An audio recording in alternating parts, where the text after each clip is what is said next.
Hello guides, দেখেন আমাদের রাইসামণি কি করতেছে। সে আজকে বিছনা ঝাড়ু দিতে আছে, বিছনা পরিষ্কার করে, কারণ সে বিছানা আজকে ময়লা করেছে, তাই এখন পরিষ্কার করতেছে নিজ হাতে ঝাড়ু নিয়ে ঘুমানোর জন্য।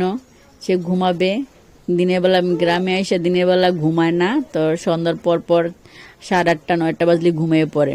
তো নিজ হাতে পরিষ্কার করতেছে। এই দেখেন ময়লা টোকায় টোকায় ফেলতেছে।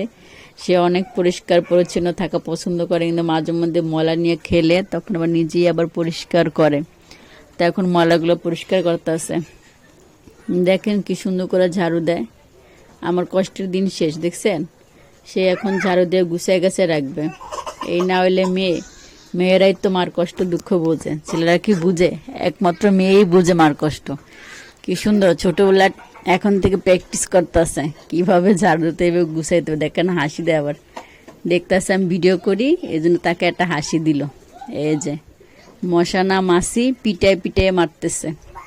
দুষ্ট, প্রচুর দুষ্ট। আর সারাদিন দুষ্টুমি করতে থাকে। আর বাড়িতে আসার পর একটু ছাড়া পাইছে, মানুষজন বেশি, এই জন্য প্রচুর দুষ্টুমি করে। দেখেন ঝাড়ু দেওয়া শেষ, এখন নাচানাচি করতেছে, মানে এতটা খুশি, প্রচণ্ড খুশি। আর গ্রামে আইসা তো সে অনেক দুরন্ত বেড়ে গেছে, আর অনেক খুশি, সারা পেয়ে গেছে সব কিছু।